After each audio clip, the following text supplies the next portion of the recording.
మీ business ని develop చేసుకోవాలని అనుకుంటున్నారా? అయితే వెంటనే మీ పబ్లిక్ కోట్ న్యూస్ ద్వారా L band ad, aston band ad, scrolling ad, ad with voice over, logo bug ad, video ads ద్వారా మీ యాడ్స్ ని పబ్లిష్ చేసుకుని మీ పరపతిని పెంచుకోండి. సంప్రదించవలసిన ఫోన్ నంబర్ 7729969299. తెలుగు ఫిల్మ్ ఇండస్ట్రీలో పెద్ద సినిమా ఈవెంట్స్ జరిగి చాలా కాలమే అవుతోంది. గతంలో అవార్డు ప్రదానోత్సవాలు, సన్మానాలు, సత్కారాలు జోరుగా జరిగేవి. ఆ టైంలో యాక్టర్స్ అందరూ ఒకే వేదికపైకి వచ్చేవారు. కానీ ఈ మధ్యకాలంలో అలాంటి కార్యక్రమాల జాడే లేదు. కొద్ది రోజుల క్రితం జరిగిన నందమూరి బాలకృష్ణ 50 ఇయర్స్ ఈవెంట్కో టాలీవుడ్ మొత్తం కదలొచ్చింది. మరోసారి తారలంతా ఒక చోటికి చేరబోయే ఈవెంట్ ఏమైనా జరగబోతోందా? ఎన్టీఆర్ హీరోగా కొరటాల శివ దర్శకత్వంలో తెరకెక్కిన పాన్ ఇండియా మూవీ దేవర. ఈ మూవీ సెప్టెంబర్ 27వ తేదీన రిలీజ్ కు రెడీ అవుతోంది. ఈ సినిమాపై భారీ అంచనాలు నెలకొని ఉన్నాయి.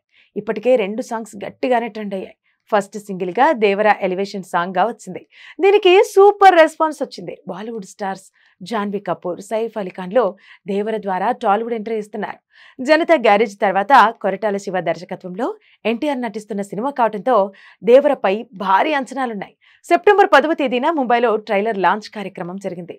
దేవరకు సిబిఎఫ్సి బోర్డు యుఏ సర్టిఫికేట్ జారీ చేసింది. ఈ మూవీ రన్ టైం విషయానికి వస్తే 2 గంటల 57 నిమిషాల 58 సెకండ్లు. రిలీజ్ డేట్ దగ్గర పడుతుండటంతో చిత్ర యూనిట్ ప్రమోషన్ కార్యక్రమాలను వేగవంతం చేశారు మేకర్స్. ప్రమోషన్స్ కి తోడు ప్రీ రిలీజ్ బిజినెస్ లో దేవర రికార్డులు అభిమానులకు గూస్ బంప్స్ తెప్పిస్తున్నాయి. అలాగే అమెరికాలోని లాస్ ఏంజల్స్ నగరంలో జరగనున్న బియాండ్ ఫెస్ట్ లో ఎన్టీఆర్ మూవీ స్క్రీనింగ్ కానుంది. సెప్టెంబర్ 26వ తేదీన ఈజిప్టియన్ థియేటర్ లో దేవర ప్రదర్శన జరగనుండగా హాలీవుడ్ సెలబ్రిటీలు దేవరను వీక్షించనున్నారు. ఈ న్యూస్ తో దేవరపై భారీ హైప్ నెలకొంది. దీనికి మరింత బూస్టప్ ఇచ్చేలా మేకర్స్ ప్లాన్ చేస్తున్నారు. దేవర మూవీ ప్రీ రిలీజ్ ఈవెంట్ ను గ్రాండ్ గా నిర్వహించాలని మేకర్స్ ఫిక్స్ అయ్యారట.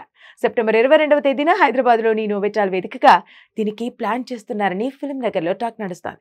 తొలుత ఈవెంట్లు ఏపీలో నిర్వహించాలని అనుకున్నా విజయవాడలో వరదలతో వేదిక మార్చారట. దేవర ప్రీ రిలీజ్ ఈవెంట్ కోసం AP deputy CM power star Pawan Kalyan, super star Mahesh బాబులు చీఫ్ గెస్టులుగా వచ్చే అవకాశం ఉందట. ఎన్టీఆర్ తో ఉన్న అనుబంధం నేపథ్యంలో ఈ ఇద్దరు ప్రీ రిలీజ్ ఈవెంట్ కి రావడానికి అంగీకరించినట్టుగా ఫిలిం నగర్ లో టాక్ నడుస్తోంది. ఒకే వేదికపైకి ఎన్టీఆర్, పవన్ కళ్యాణ్, మహేష్ బాబు ఉంటే చూడటానికి 2 కళ్ళు చాలవు. ఇది సినిమాకు కూడా బాగా వర్కౌట్ అవుతుందని మేకర్స్ భావిస్తున్నారు. మరి ప్లాన్ ఎంతవరకు వర్కౌట్ అవుతుందో, అసలు మహేష్, పవన్లు దేవర ప్రీ రిలీజ్ ఈవెంట్ కు వస్తారో లేదో తెలియాలంటే కొద్ది రోజులు వెయిట్ చేయాల్సిందే. దేవర ప్రమోషన్స్ ను మేకర్స్ చాలా పకడ్బందీగా ప్లాన్ చేసినట్టుంది. దేవర మూవీపై ఒక్కో సబ్జెక్ట్ అన్నట్టు రోజుకో ఒక అంశాన్ని రివీల్ చేస్తూ క్యూరియాసిటీని, టెంపోను తగ్గకుండా మెయింటైన్ చేస్తున్నారు. దీనికోసం మేకర్స్ ఖర్చుకు అస్సలు వెనకాడటం లేదు. సోషల్ మీడియా క్యాంపెయినింగ్ కూడా అలాగే చేస్తున్నారు. జూనియర్ ఎన్టీఆర్ కెరీర్ ను ఎలాంటి మలుపులు దేవర సినిమా తిప్పుతుందో అని ఫ్యాన్స్ కూడా ఇంట్రెస్టింగ్ గా వెయిట్ చేస్తున్నారు. రీసెంట్ గా పరుచూరి గోపాలకృష్ణ మాట్లాడుతూ రామాయణం నుంచి దేవర మూవీ ఇన్స్పైర్ అయ్యారని కామెంట్స్ చేశారు. పరుచూరి కామెంట్స్ కూడా నెట్టింటా వైరల్ అయ్యాయి. సో దేవరపై ఒక స్ట్రాటజీని మేకర్స్ ఇంప్లిమెంట్ చేస్తున్నారని అర్థమవుతోంది.